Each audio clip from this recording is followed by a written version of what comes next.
Welcome to the Sports for Life podcast, where all opinions matter and sports that brings people together. I'm your host, Dylan, and we've got another exciting episode lined up for you today. So hit that like button, subscribe to the channel, and be part of the Sports for Life family. Now let's talk sports. Today's topic of discussion is the post-game NBA Finals of Game 1. We're going to discuss the Spurs and the Knicks. So, as you guys know, I had posted a video for the pregame yesterday in regards to the NBA Finals, the game one between the San Antonio Spurs and the New York Knicks. I did my review. I thought the Knicks would win the series, but I really am rooting for the Spurs because of the history I have with the Spurs, with Greg Popovich and that whole franchise. However, a lot of people have been questioning that the Knicks shouldn't be here in the NBA Finals. That's not the case because the New York Knicks are red hot. They are playing really, really well. And I'm seeing that especially after watching game one. So, what I'm going to do today, I'm going to break down game one. I'm going to go quarter by quarter and break down exactly what I saw, some notes I made based on observing how each quarter was played and how the flow of the game was. I'm going to discuss some key points from that game. I'm also going to discuss how the game was handled by each team, coaching, the players, and then I'm going to wrap it up by giving my predictions for game two, what I need to see from each team for each team's success in regards to who's going to win game two. So, according to my notes here, my breakdown, in the first quarter, so Wemby was on the floor for the San Antonio Spurs. The tempo was very slow for the Spurs, a lot of half court offense, a lot of isolation kind of plays, throwing up a lot of shots, and I wasn't seeing shots going down from that team, from the Spurs. So the New York Knicks, they were attacking Wemby early on, and they were being aggressive. I remember I had discussed that a key point for the Knicks, attack Wemby, get him in foul trouble, get him out of the game, and then that opens up the paint for the Knicks to attack the basket without a paint presence, a shot blocking presence, and that gives the Knicks that advantage to play their type of basketball, which is an aggressive style of play, especially with the players they have being Karl Anthony Towns, OG Anunoby, and Jalen Brunson. So as the Knicks were being aggressive early on in the first quarter, Brunson left the quarter with a knee injury with 1 minute and 16 seconds left to play in the first. And the Knicks made a run while Brunson was out. The ball was moving, shots were falling, and they cut the lead. The Spurs were up 27-17. They cut it to within 5 points at the beginning of the second quarter. So, interesting enough, Wemby wasn't a factor early on for the Spurs, and Brunson was playing okay basketball early on. He got hot with a few shots early on. Then after that, he got injured, and then for most of the second quarter, he was out until he came back in about midway into the second quarter. So the Spurs had the lead at the end of the first quarter. They were up 27-19 against the Knicks. So they had control basically for the first quarter, which was good on them. And in the second quarter, when the second quarter started, the Spurs had the lead for most of the quarter. Dylan Harper, who is a rookie for the Spurs, a rookie guard, he was leading them in scoring by halftime. So the Knicks also, Brunson came back into the game numerous times when Wemby wasn't in the game. Cornette was the center for the Spurs. Now, as I discussed in my game one review, the pregame, sorry, they have a few centers. They have Cornette, they have Biyombo, they have Plumlee. They decided not to play Biyombo, they decided not to play Plumlee, and they decided to go with Cornette. Now, what I saw was when Cornette was on the floor, there was a lack of protection from the rim protection, sorry, from the San Antonio Spurs when Cornet was on the floor. And that is a big problem for the Knicks because a big problem for the Spurs because without Wemby being on the floor, there was no rim protection. And then what we saw was Brunson isolating, going one on one, being physical against De'Aaron Fox, taking it to the rim consecutively. Um, he did it. I think 3 plays in a row. Brunson really went at him, bully balled him, just taking it straight to the basket, scoring each time. And what I didn't see was the Spurs really making much of an adjustment. And that's a big problem because that builds momentum, right? Once players, as a former basketball player myself playing basketball, once you start making shots, you start getting momentum. And once you get momentum, you can do all kinds of things. Like you can start stretching the floor, you can start making jump shots, you can start hitting threes if you're able to shoot threes. So there's a lot of different things that can happen once you start building that confidence. And Brunson early on with the banged up knee, and also, he wasn't really doing much scoring wise early on. He started to get momentum there in the second quarter, and I saw that, which helped bring the Knicks back. So, there wasn't adjustments by the Spurs. There was no rim protection. I saw OG Anunoby getting into the paint. I saw Karl Anthony Towns getting into the paint, and especially Jalen Brunson isolating, going one on one. Everybody sticking their guy. He's going one on one with Fox. Fox is about, I'm not sure how much smaller Fox is, but he's a lot smaller. He's not a bigger build body like Brunson is, where he can bully ball his way. And that's what Brunson did.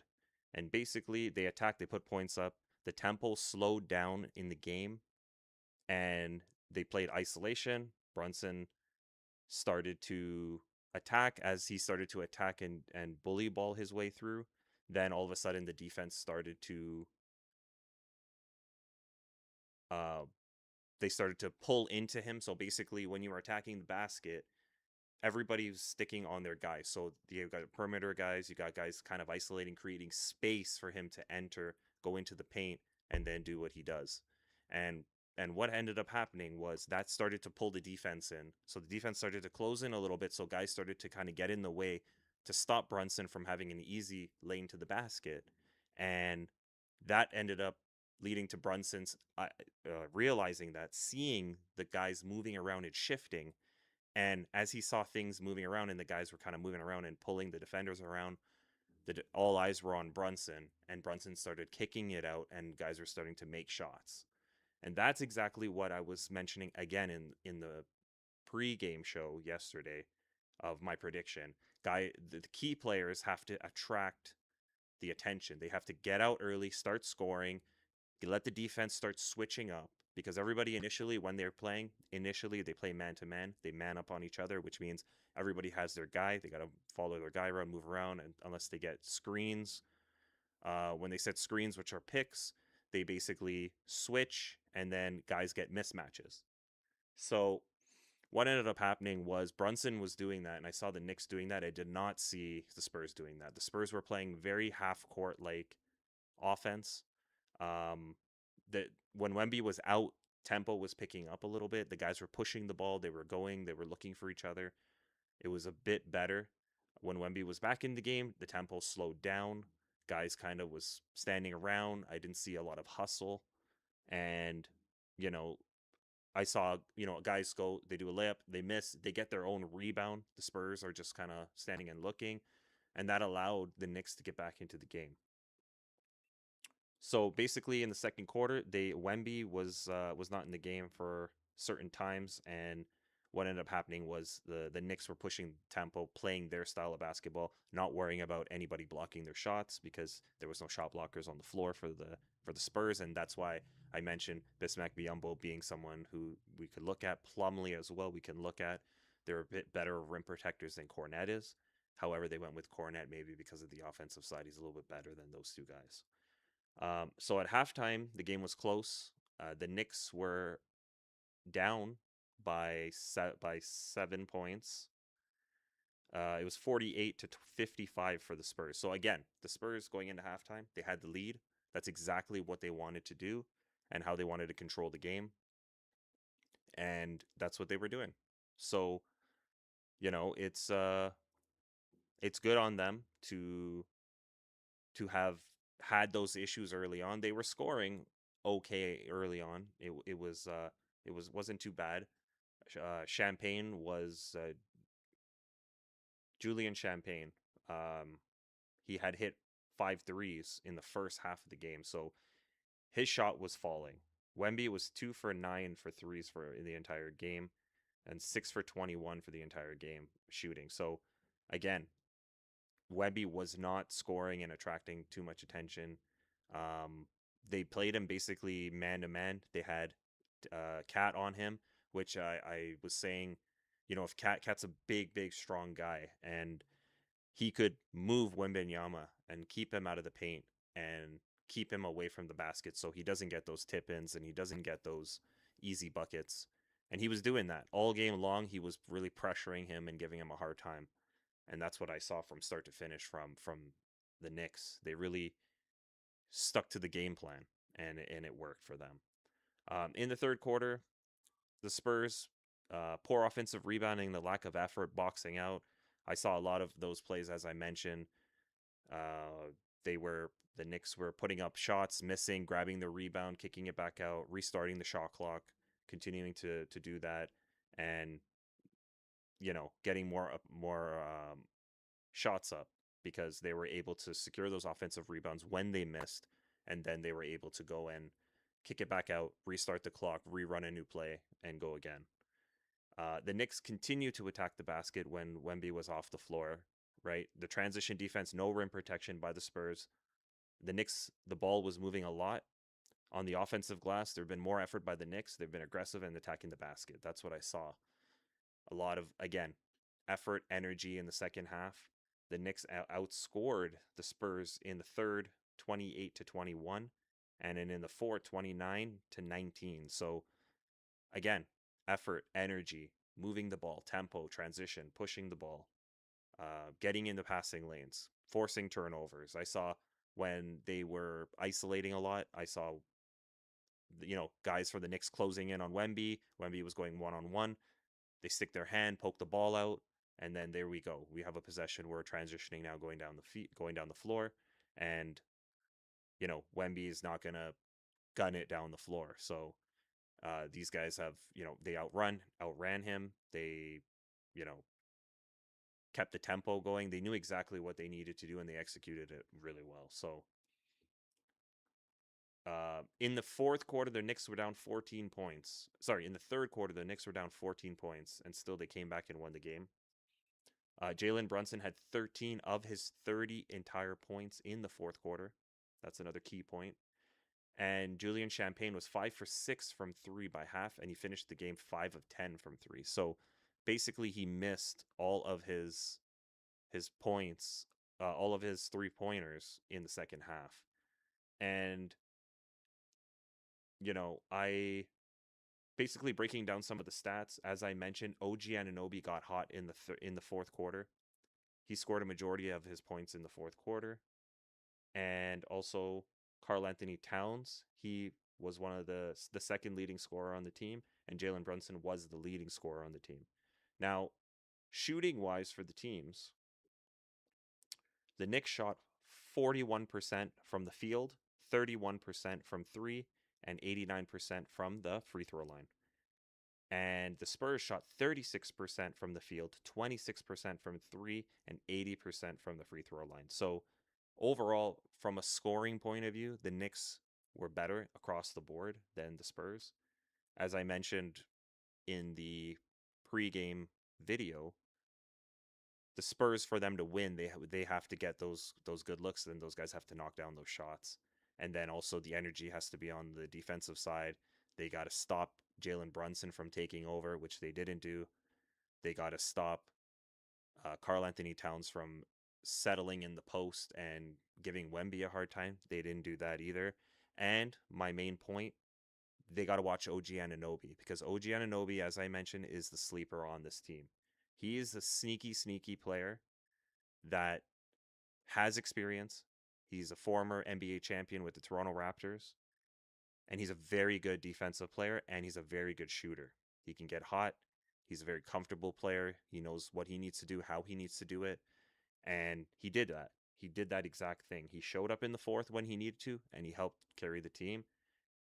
That opened up Jalen Brunson to have his one-on-ones, and he did it. He took over in the fourth quarter. He made shots, and Karl Anthony Towns kept physicality in the paint, trying to move people, get on the offensive glass, get on the defensive glass, give Wemby a hard time, play physical with Wemby. Don't let Wemby do what he needs to do, or let him get hot, let him get going. And they did that. Wemby finished the game with 26 points, 12 rebounds, 12 for 13 from the free throw line. However, he was 6 of 21 from the field goals, and he was 2 of 9 from three-pointer. So a terrible shooting night for Wemby, and he had 3 blocks as well and 1 steal. So he was doing okay. He had 6 turnovers to note. Jalen Brunson didn't really have a great game, but again, when did he show up? He showed up in the fourth quarter. That's when they needed him to show up. That's when the game was kind of neck and neck going into the fourth. And then all of a sudden, someone had to take over, and it was the Knicks. The Knicks maintained their energy throughout this game. They were constantly giving better efforts than the Spurs were. There were times when they lapsed on defense.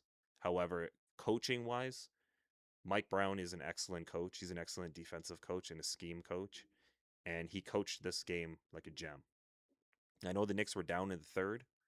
However, they had the ability to come back and win games in the past, and they also did that in this game. He coached them really well. He knew when to call the timeouts. He knew when to make the adjustments. He played matchup and scheme the entire time the game was going on. And, when Wemby left the game, they started pushing the tempo and the ball was going. When Wemby was in the game, they started attacking Wemby and putting him off balance, getting him in, trying to get him into foul trouble, trying to force him to make the plays himself. And the Spurs really didn't help out too much. They really didn't. Early on, they were making shots early on in the game. They were doing what they needed to, but the energy in the second half wasn't there, and the hustle wasn't there. The ball movement wasn't exactly as good as it could have been. And also for the Knicks, it was the opposite. Throughout the game, there was hustle, there was energy, there was tempo. They weren't scoring too well in the first half. The first quarter, they got outplayed. However, the second, third, and fourth, they came alive, and especially in the second half, they took over the game. So, you know, the better team won. The better team won. They were underdogs in this game because they were on the road, the Knicks. However, as I mentioned before, as an overall team, they were more balanced as a team. They were more stronger as a team, and they are solid, and that is important for this team. So, it's something that these guys need to understand from the side of the Spurs, because they should watch the footage and see exactly how they looked out there. They looked very flat. And again, they were up until halftime, pretty much. They were in control of the game on the scoreboard. But that's only because the Knicks were not shooting well. They were not scoring it when they should have scored. They were, both teams really didn't shoot the ball well this game from both sides. And even after the post game show, Jalen Brunson said the same exact thing.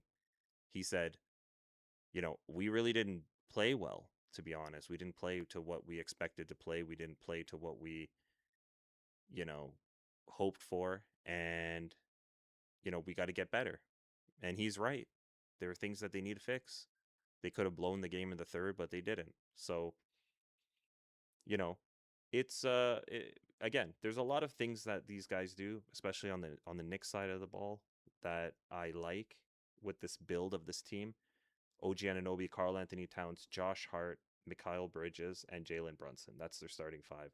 Josh Hart, he was 1 for 5 from the floor, 0 for 3 from 3. He played 27 minutes. He had 3 points all game. If anybody sees that or hears those statistics, you're going to say he didn't do anything. He wasn't effective.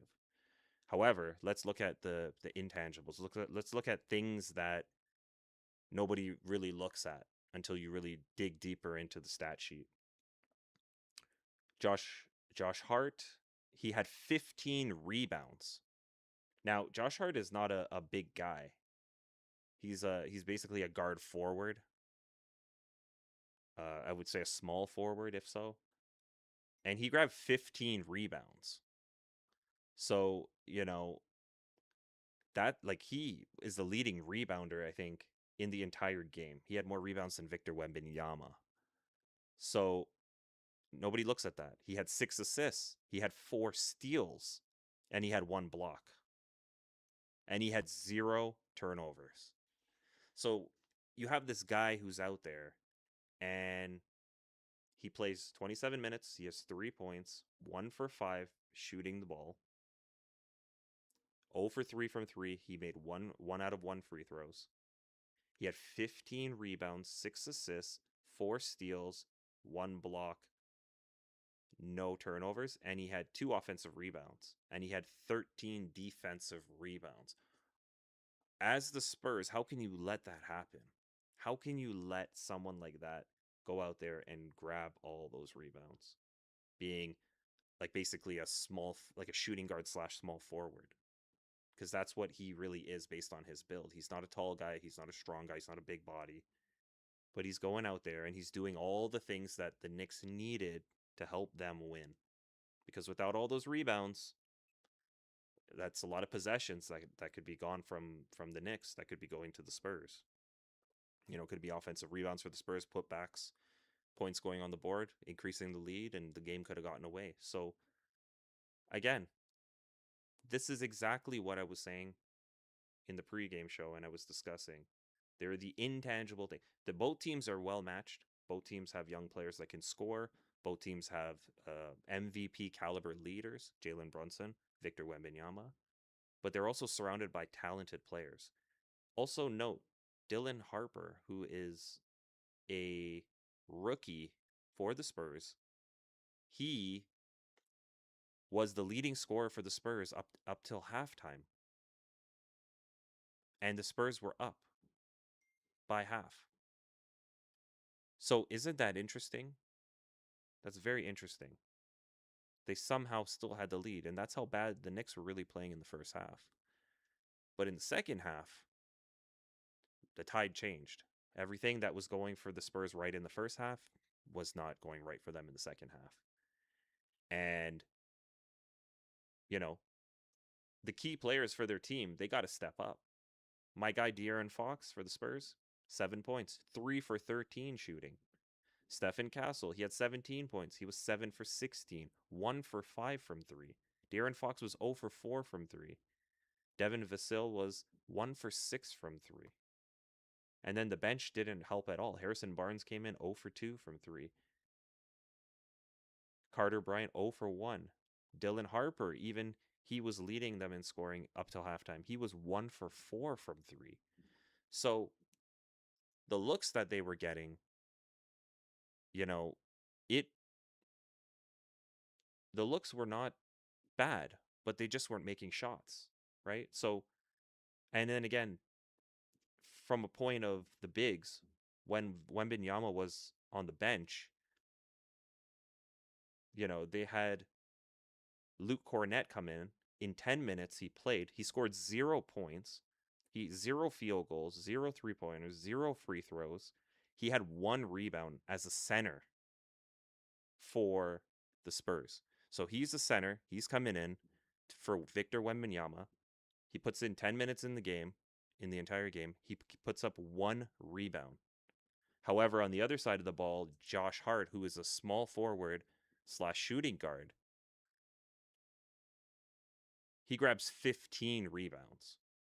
So you're not getting energy from your guards. You're not getting energy from your bigs. Your bigs are not boxing out and grabbing rebounds for you. And the other team is having this dynamic approach where, you got OG Anunoby putting up points, Karl Anthony Towns putting up points, Jalen Brunson putting up points. Those are basically the big three for that team. And then you got guys like Josh Hart coming in who puts up 3 points for the Knicks, but however, he grabs 15 rebounds, 6 assists, 4 steals, 1 block. So clearly, as an overall, there was a shift in the momentum in this game. And watching each quarter of the game, you can see where the tempo was going, how things were going, and exactly as I predicted, you know, the Knicks attacked the Spurs exactly how they should have, and they basically exposed the weaknesses of the Spurs and took advantage of that. They knew they needed to win on the glass. Overall, for the game, the Spurs had more rebounds than the Knicks did. However, in the second half of the game, the Knicks were resilient and grabbed those rebounds when they needed to, especially right in front of Victor Wembanyama. I saw Karl Anthony Towns lay the ball up. It rolled off the rim. Karl Anthony Towns tipped it back up and in, and Wemby was just standing there. So you can't have that in basketball. You know, in basketball, it's a sport that you have to have energy, you have to have hustle, you got to move the ball up and down the floor, you got to make your shots, especially. You can't be, 0 for 5 and 0 for 7. It's detrimental to your team. You have to be game ready. You have to be prepared to knock down shots. You have to be prepared to, move the ball around, get your teammates involved, and you got to hustle.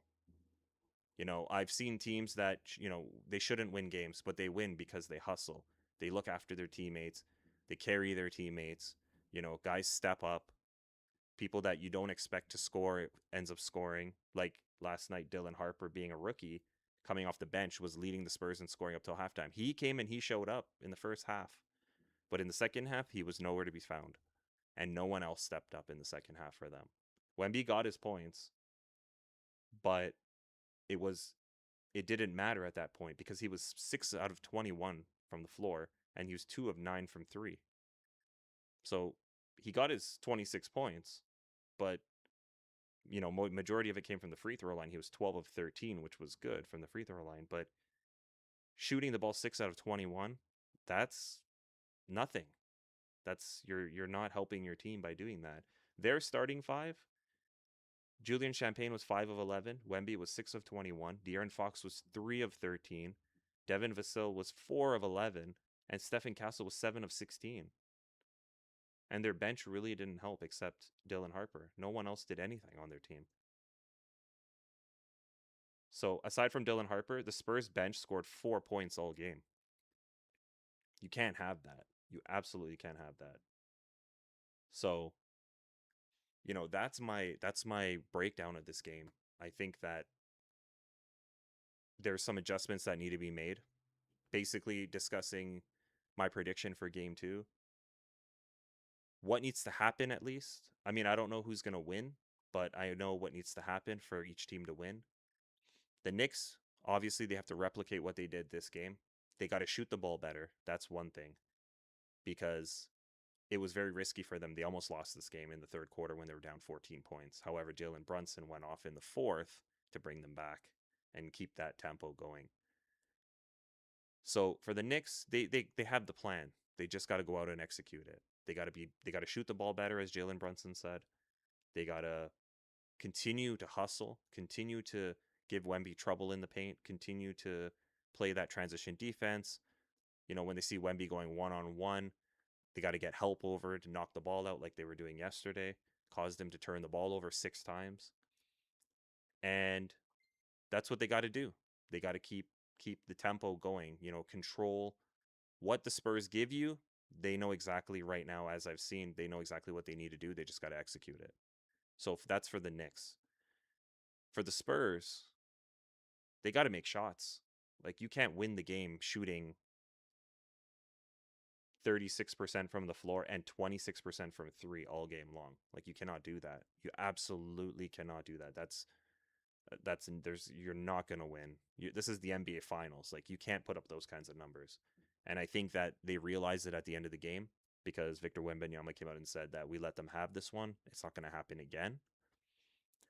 He's got to come out and dominate. He's got to come out. He's got to get those one-on-one matchups, and he's just got to score the ball. He doesn't have to get cute with it. He doesn't have to get fancy with it. Play one-on-one with Cat. You have the length over him by far. Cat is not extremely athletic. He's not going to jump up and block his shot. Post him up. Get some position on the block. Post him up. Force him to foul you. Put those, turnaround jump shots up and start scoring the ball like the elite scorer you are. Because in the first game, you did not show up. You did not show up. So he needs to take control of that. And what that's going to cause is it's going to cause the Knicks to have to now adjust to that. And they're going to have to send people to help him. Basically, they're going to send someone to double team. Wemby's got to swing the ball, swing it out. They got to swing it, and they got to get the open guy to get the shot. Now, then it goes to the second part of that. They got to make the shots. So, you know, that didn't happen this game. This game, I guess there was a lack of confidence because of how much shots were being missed, but you got to find ways to score the ball. This is the NBA, they're professionals. This is the finals. The coaches need to make the correct adjustments and get people involved so they can score, they can put those points up because these guys are very dynamic players They have De'Aaron Fox who when he scored 7 points all game. De'Aaron Fox when he was on the Sacramento Kings, sorry. He was an all-star. Like he was putting up almost 30 points a game, like 25, 26 points a game. He was an elite scorer, right? So you can't have things like that 7 points from, one of your top players. So, you know, the teams that will win the team that will win the series will be the team that controls the flow of the game. And what I saw yesterday was that the Knicks did that. They knew when Wemby was out what they needed to do. They knew when Wemby was in what they needed to do, and they stuck with it. They stuck with it. They were down up until halftime, but they still stuck with it. So the Spurs got to come out and do that same thing. They got to come out, they got to play their type of basketball. They can't be worried about the lead. They can't be worried about, oh, this or that. They got to come out and execute what they got to execute. They got to keep Jalen Brunson contained because he went off. He did whatever he wanted out there. When Wemby was on the floor, they pushed the tempo. They did not get stuck in the half court. The ball was moving. The guys were hustling. They were scoring. They were getting to the basket. And then when Wemby was on the bench, they played half court offense.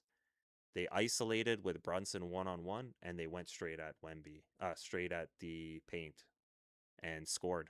So, it's not complicated. It's just it takes a lot of effort to run what they need to do to win. And the Spurs have a lot of adjustments to make, and it definitely goes on their end of hustle, heart, how much and how bad they really want this. Because yesterday they looked lazy, they looked inactive.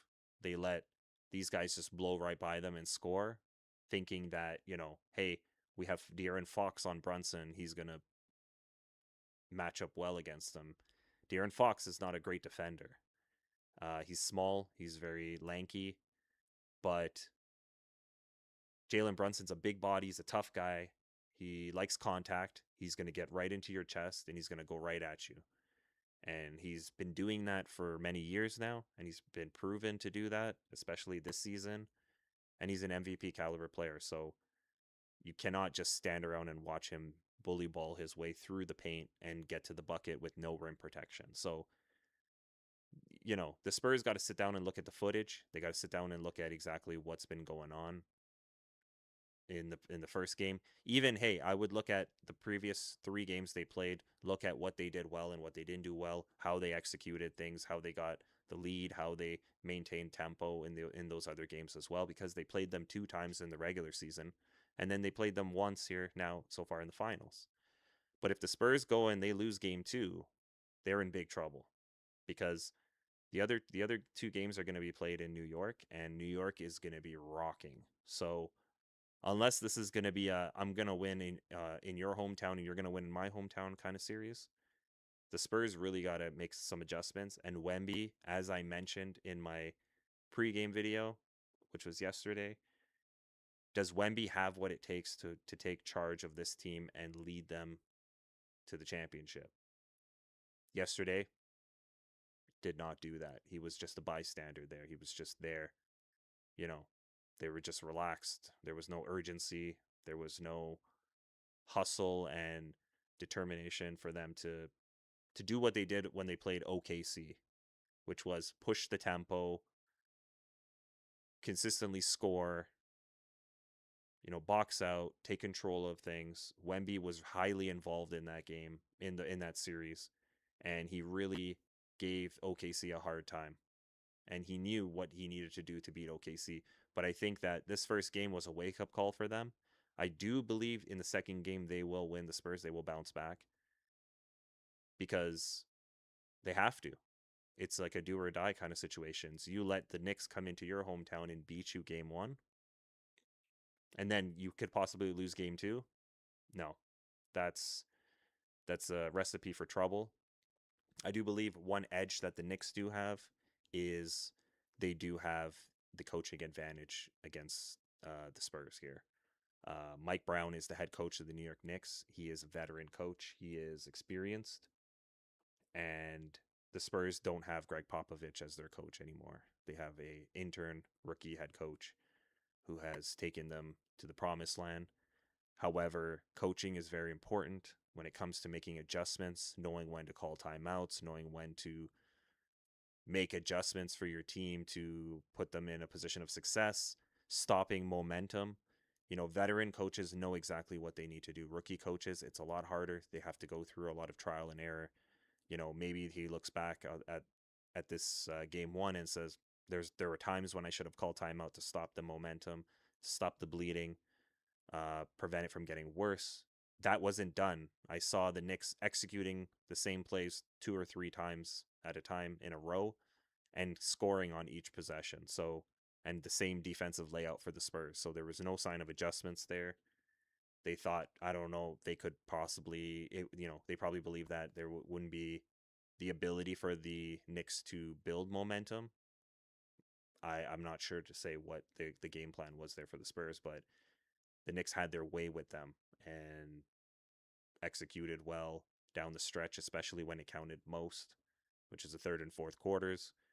Controlled the tempo, controlled the game, did everything they needed to do to get the stops, to keep scoring. I saw, again, OG Anunoby, who's my sleeper for the Knicks, came alive in the fourth quarter, put up a lot of points. I think he knocked down 2 or 3 threes in the fourth quarter and ended up with 17 points, went to the free throw line, scored 4 out of 4 free throws, had a steal, had a block. And he's my sleeper for the New York Knicks because nobody really talks about OG Anunoby, but he's an amazing defender. He's a top defender, and he can score. Give him the ball, he can shoot the pocket three. He can get to the basket. He can cause havoc on defense. I saw him even guarding Victor Wembanyama, and that was interesting because Victor Wembanyama, being 7'6", and you got a 6'8" OG Anunoby on him, it's interesting. However, OG Anunoby has the defense to be able to guard Wembanyama, and he has the defense and the abilities to take control of the game from a defensive standpoint. And I saw him giving Wembanyama a hard time. He even stripped the ball off of him a couple times. So, you know, it's a smart move by the Knicks, and the way they're built, their players are very dynamic. So OG can defend the wing, he can defend inside outside, he can score, he can shoot the three very well. Karl Anthony Towns, he can go off, he can score a lot of points if needed. Defensively, he's a big body, he's tough. All he's got to do is box out, get position, box out. It's not complicated as big. Josh Hart, he can play guard, forward. As you saw, he grabbed 15 rebounds. Dynamic player. He had 4 steals, 1 block. So again, active. He's very active. He had 6 assists, so he was moving the ball around and getting his guys involved. He had 3 points, but everything else he did. It's a trade-off. Mikal Bridges, he was 3 of 6 from the floor, 3 of 4 from free throw line. He had 3 rebounds, 3 assists, 2 steals. So again, he was also active on the defensive side. And then you had Jalen Brunson, who went off for 30 points, 12 of 31 from field goals, 2 of 9 from 3 point, 4 of 4 from the free throw line, 3 rebounds, 2 assists. He had 4 turnovers. But in the fourth quarter, when he needed to take control, he did that. That's why they won. Wemby did not do that. He was unable to do so to sustain tempo for his team. His team was lacking energy. They were outplayed in the end of the game. So that's my take on the game, and I'm gonna be doing a review for. I'm gonna be doing a review for the um, post game of the game two. My prediction for game two right now is that the Spurs will win. I think they'll make the correct adjustments and they will win. I don't think it's going to be a blowout, but I think it's going to be a tight game. But I think Wembanyama is going to show up this game. I think he realized after this game one that he was needed and he wasn't there for his team, and his teammates also realized that they didn't do their part because they shot the ball poorly and played poor transition defense. So I think that they will pull through. But if the Knicks win game two, it's going to be because they replicated what they did in game one, as I mentioned everything before. So we will see. Let's see what happens in game two. It's going to be interesting to see. I think this series will go 7 games. I think it's going to be a tit for tat kind of thing. They're going to be going back and forth at each other. So we will see if that prediction is right.